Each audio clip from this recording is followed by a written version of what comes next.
Nagkandasira at hindi na mapapakinabangan ng ekta-ektaryang maisan at iba pang taniman sa Opol, Misamis Oriental dahil sa tagtuyot. Ito na raw ang pinakamatinding epekto ng El Nino na naranasan sa lugar. Balitang hatid ni Cedric Castillo.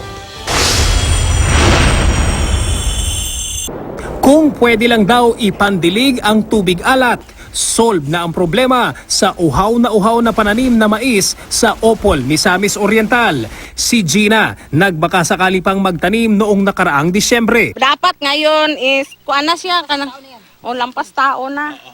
Unya, dayon, So wala ito, walang pakinabang wala na ipakinabang, kuan na ni siya, failure na. May mga bunga naman daw ang kanyang mga mais, pero nang ipakita sa amin, halos walang laman o ampaw. Pwede lang daw pakain sa baka at kalabaw. Pero hindi raw sumuko si Gina, kaya munggo naman ang kanyang itinanim. Kaso ang resulta, halamang natusta.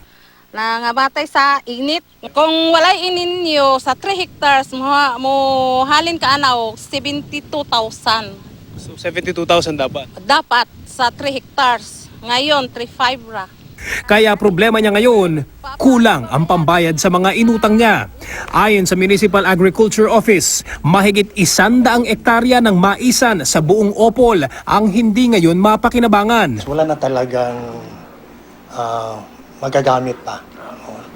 I guess this is the worst. This is the worst phenomenon happened as kung El Nino ang pinapag-uusapan.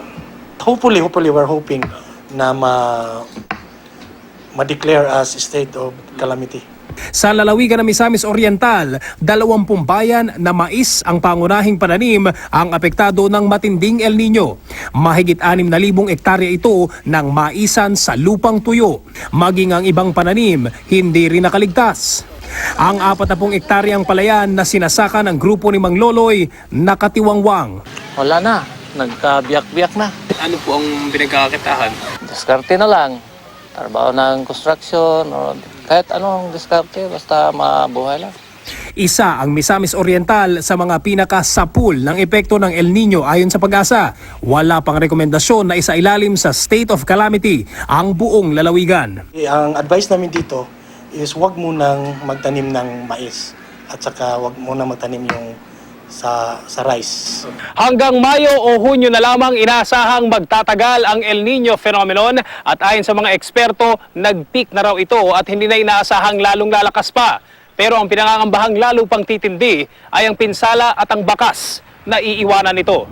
Cedric Castillo, GMA News.